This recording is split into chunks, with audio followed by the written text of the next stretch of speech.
Hey everybody, and welcome back to our channel. In today's video, we are going to show you how to bring image to front here in Canva.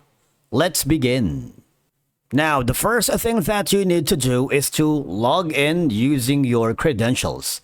If this is your first time in Canva, I want you to click the sign up option. And from here, just follow the on-screen instructions and you're good to go.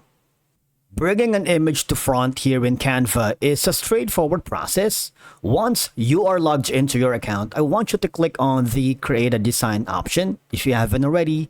But if you already are working on a specific design or project, you might want to click on that. In my case, I'm going to be choosing the Create a Blank YouTube Thumbnail because after recording this video, I'm going to upload this thumbnail in our T-Plaps channel along with the video that I have recorded.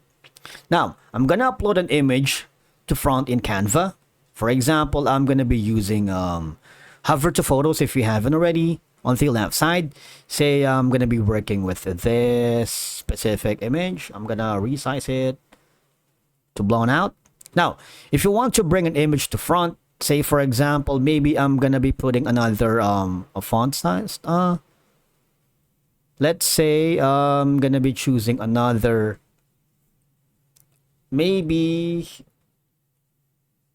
I'm gonna put in another video here. Say for example, this guy right here, this is gonna be the background video, and I'm going to put in another image, which is maybe something like this one.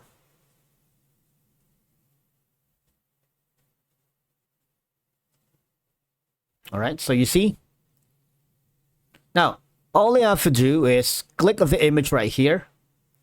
This is going to be the video. I want it to be at the back of the image. All I have to do is click on layer, send backward, or control plus this zip icon right here. You see that? Now, you can do the same if you click on this one right here, click on layer and bring this image to front. So, let me do that. I'm going to make the image a little bit small, all right? See that? For example, if you wanted this image to be front, click on layer. All right, click that and click layer and bring to front.